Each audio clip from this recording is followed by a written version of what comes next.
Here we have ample evidence you can have it all. Ample performance and enough seats to prove it to a bunch of your friends. And behind their combined 8 passenger doors, a whole bunch of great tech. Let's drive the 2012 Audi A7 and the BMW 640i Gran Coupe, a 2013, and check the tech.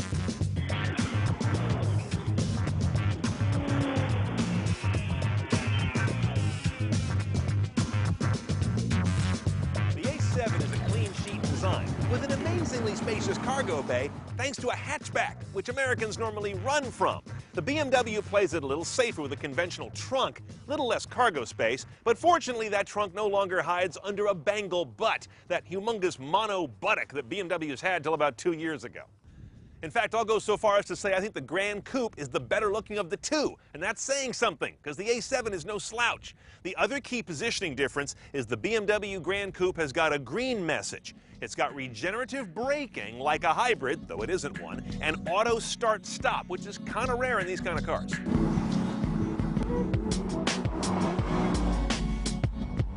Rather different religion lives under the hood on these two cars. Both are 3 liters, both have 6 cylinders. Then they go like this. The Audi is a V6, direct injection, all the usual variable valve timing, supercharger in this case, 8-speed automatic, same as the BMW.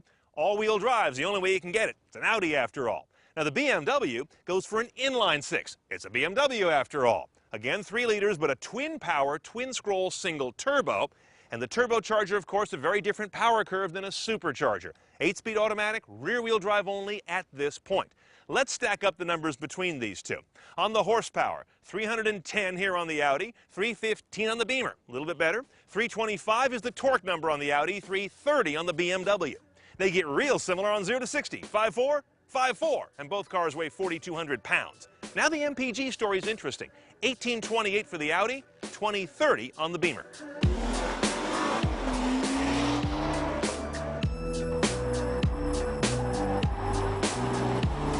Let's compare the cabin tech. First off, neither car has a touchscreen. That's apparently a German thing. No greasy Fingerabdrücke. BMW has an app to put Facebook, Twitter, and web radio on the main screen, but it's iPhone only after almost 2 years on the market. The navigation rig can access live Google search via a built-in 3G connection. Audi takes roughly the same Google integration and then raises the stake to include live Google Earth imagery as one of its views. That's pretty cool. Screen is 10 inches wide, but kind of short. The Audi screen is 8 inches large, but more square. I prefer how Audi can span the navigation across that display as well as the center LCD between the gauges for what I think is the best navigation command center in the biz. Both cars use 3G as their built-in data connection, but will soon be a step behind your $200 smartphone as 4G rolls out. Audi goes so far as to let you switch on a Wi-Fi hotspot in the car, but you're still sharing that single 3G connection between the in-dash tech and a passenger or two. These cars offer just about every form of mobile media you'd want, as well as a couple you probably don't, like hard drive and SD card. But the Audi makes one serious screw-up by omitting Bluetooth streaming. You know, that technology that some Kias, 1/3 its price, have? Both these cars proffer an image of serious performance. So off the road and onto the same tight track where the PCA Redwood region holds its Porsche autocrosses.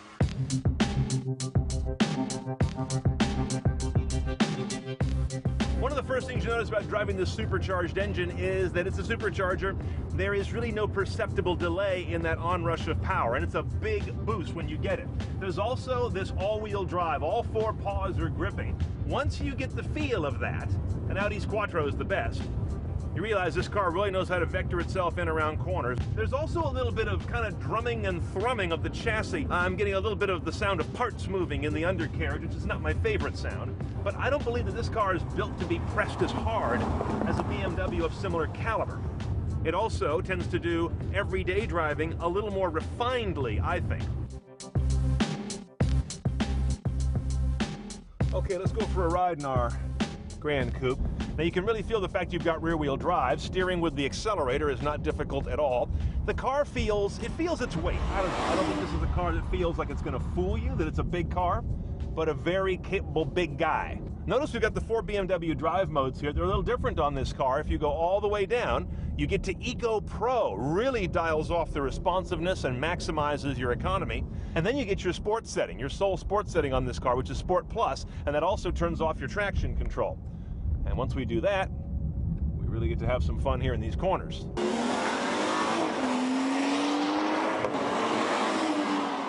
Both these cars are admirable performers, of course, with urgent onset of power, but not ridiculous power. Driving them side by side, I came to notice a distinct difference. When you hammer the Audi, it peels back the sporting pretenses to become more of a luxury car. In the BMW, the luxury veneer comes off to reveal more of a sporting car. I know the Audi has Quattro and the BMW just has casters in front, but in a street fight, I'm going to pick up the BMW keys. Okay, pricing. The A7 starts around 60 grand, the 640i Gran Coupe around 76. But on the Audi, you have to option in the nav system and a few other niceties that are standard on the BMW. So comparably equipped, the difference dissolves to a handful of thousands. Bottom line, both these cars justify the concept of a four-door coupe. Each is a showcase of almost every kind of car tech. Audi needs to get Bluetooth streaming, BMW needs to get on Android. So which one goes in my driveway? Well, like you, I spend far more time getting around than driving for sport. So the A7 wins by a no, especially since I could probably bring it home at a lower cost.